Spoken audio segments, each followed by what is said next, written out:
Fala pessoal, então agora estamos dando sequência na nossa série de vídeos, que começou lá atrás quando a gente falou do levantamento terra, depois a gente falou dos exercícios de aceleração na parede, falamos dos saltos horizontais, falamos da transferência de força com a utilização da Medicine Ball, mas pode ser qualquer outro implemento, no caso a gente usou a Medicine Ball, e agora a gente vai continuar usando a Medicine Ball para falar de um elemento muito importante que a gente aborda nas aulas de biomecânica.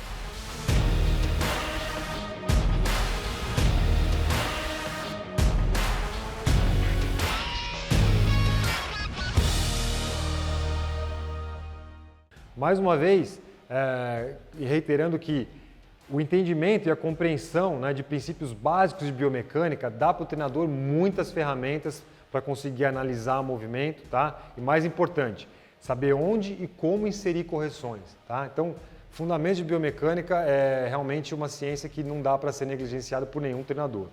Só que é legal a gente sempre mostrar isso na prática. Muitas vezes quando a gente está lendo a teoria da biomecânica pode parecer algo muito complexo, né? E eu concordo com vocês nesse aspecto. No entanto, a gente tem que simplificar isso. O que isso quer dizer no nosso dia a dia? Como a gente aplica esses princípios aí em exercícios práticos, né?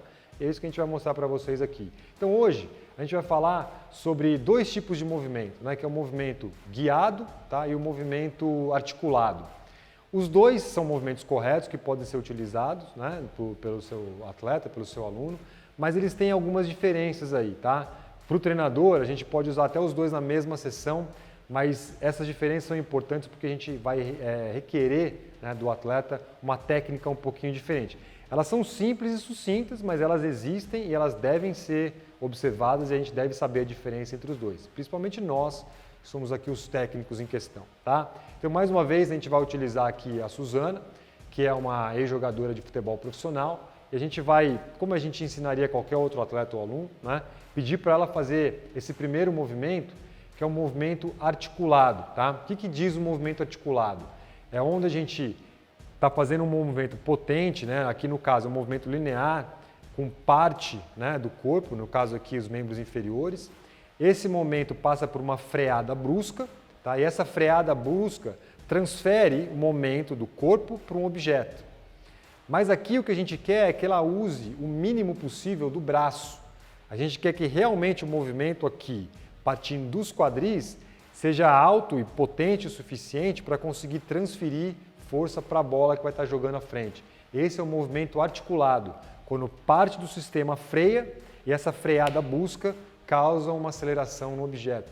Pensa num carro, né? Quando você está andando de carro, e se você entra em colisão ou simplesmente freia o carro de maneira brusca, que você continua sendo projetado à frente, né? Então os corpos que estão dentro do carro são projetados à frente em decorrência de uma freagem brusca, ou seja, o momento do carro é transferido para o corpo que está lá dentro. É por isso que existem os cintos de segurança, para interromper esse movimento à frente dos corpos que estão dentro. No caso aqui a gente quer projetar a Medicine Ball à frente, mas fazendo uma freada brusca, utilizando o mínimo possível do braço, para enfatizar a força explosiva no quadril. Isso vai ficar muito claro aqui no movimento da Suzana, tá? E a gente vai mostrar como é que ela faz essa freada, usando pouco o braço, e ela transfere esse movimento para a Medicine Ball, vai fazer mais uma vez. Então ela freia o movimento, né? E a gente vai voltar um pouquinho aqui, para mostrar para vocês, né? Aqui. Então vamos lá. Ela faz o movimento, percebe que o quadril freia, ela usa pouco o braço, você vê que o cotovelo dela não estende, tá? Então ela está simplesmente fazendo só uma leve condução da bola para realmente dar a direção à bola, mas a gente pede para que ela use o braço o mínimo possível para que ela enfatize o quadril. Muitas vezes eu vejo alguns treinadores usando esse movimento, tá utilizando o braço, quando na verdade não está errado, vai ser o próximo momento que nós vamos ensinar aqui e mostrar. Mas quando o atleta tem já usa de maneira excessiva o braço para outros movimentos, onde ele já usa demais membro superior, muitas vezes para esconder a falta de força nos membros inferiores, talvez esse aqui fosse um exercício mais eficiente para aquele seu aluno, tá? Então, os dois estão certos, mais uma vez, mas o que o aluno precisa mais? O que o seu atleta precisa mais, tá? Então, a gente sempre fala dessa questão técnica que deve ser observada sempre.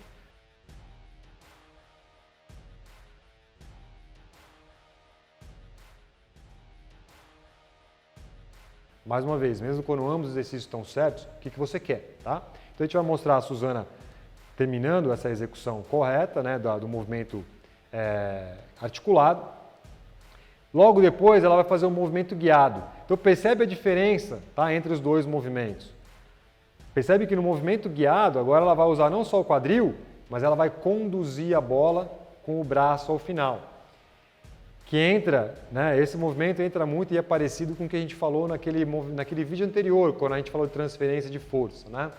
Agora a gente pede para que essa potência que fora gerada aqui no quadril seja transferida através do braço e ela finalize o movimento com o movimento potente dos braços.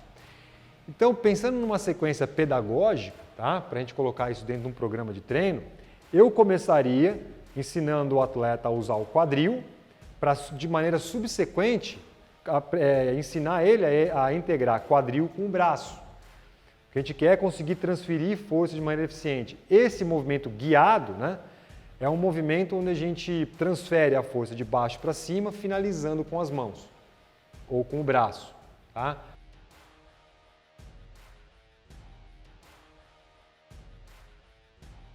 O movimento que a gente fez antes, que é o movimento articulado, a gente só quer a articulação projetando o implemento à frente, ou grande parte dela sendo responsável, e aí agora a gente começa a integrar o movimento, pedindo para que o atleta use todas as articulações possíveis que ele consegue, mas de maneira harmônica e coordenada, para conseguir projetar a medicine ball à frente. Tá? Então, outra coisa importante, né, que a gente tem falado muito nesses vídeos, não é a maneira só como você consegue produzir força, mas como você consegue transferir força. Tá? Mais uma vez, força é magnitude e direção. Se você pensa nos esportes, então, mais importante ainda, atleta que produz muita força na direção errada está perdendo energia, gastando energia e perdendo tempo. Né? E atletas que são pouco fortes, mesmo que tenham um vetor correto, ainda assim são ineficientes. O que a gente quer é maximizar a força, ao mesmo tempo que a gente otimiza a direção. Isso é o esporte, esse é o treino, esse é o papel do treinador, preparador físico, técnico, não importa. É fazer com que os músculos não só consigam agir de maneira forte e potente, mas de maneira coordenada, onde a gente consiga usar os músculos do corpo, somando forças para produzir os movimentos mais eficientes. Tá? Então a gente mostrou movimento articulado e o movimento guiado, a diferença entre os dois, como colocar isso no programa de treino.